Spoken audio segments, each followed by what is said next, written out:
প্রতারক, ধোঁকাবাজ, স্ক্যামার, সরকারি তাবিজ কিনুন আর মাসে লাখ লাখ টাকা আয় করুন।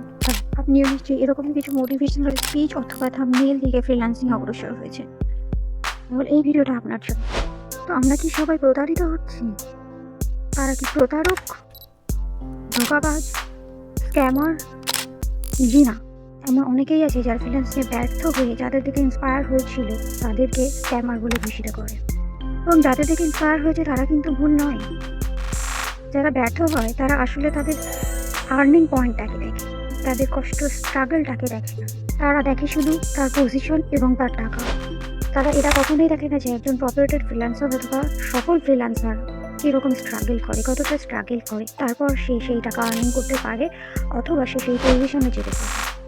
তারা কোনো রকম তাবিজ ক্রেতার মতো তাদের স্কিলটাকে চয়েস করে ঝাঁপিয়ে পড়ে তাদের স্কিলের উপর। সেই স্কিলটাকে নিজেদের করে নিয়ে সেই স্কিলের উপর ফ্রিল্যান্সিং শুরু করে, এবং সেখানেই হয় তারা ব্যর্থ।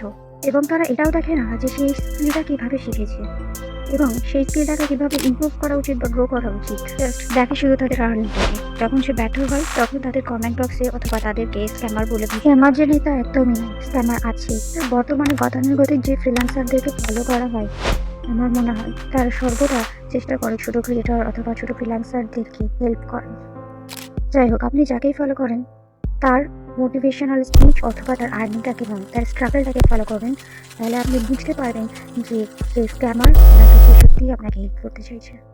আজকে এই ছোট্ট ভিডিওটার মাধ্যমে এই মেসেজটাই পৌঁছাতে চাই যে কারো আর্নিং অথবা কারো মোটিভেশনাল স্পিচের উপর নিজেদের স্কিলের উপর ডিপেন্ড করে ফ্রিল্যান্সিং শুরু করুন। এ বিষয়ে বিস্তারিত অথবা ডিটেলস জানতে অথবা ফ্রিল্যান্সিং সম্পর্কে জানতে সাবস্ক্রাইব করুন। Thanks for watching.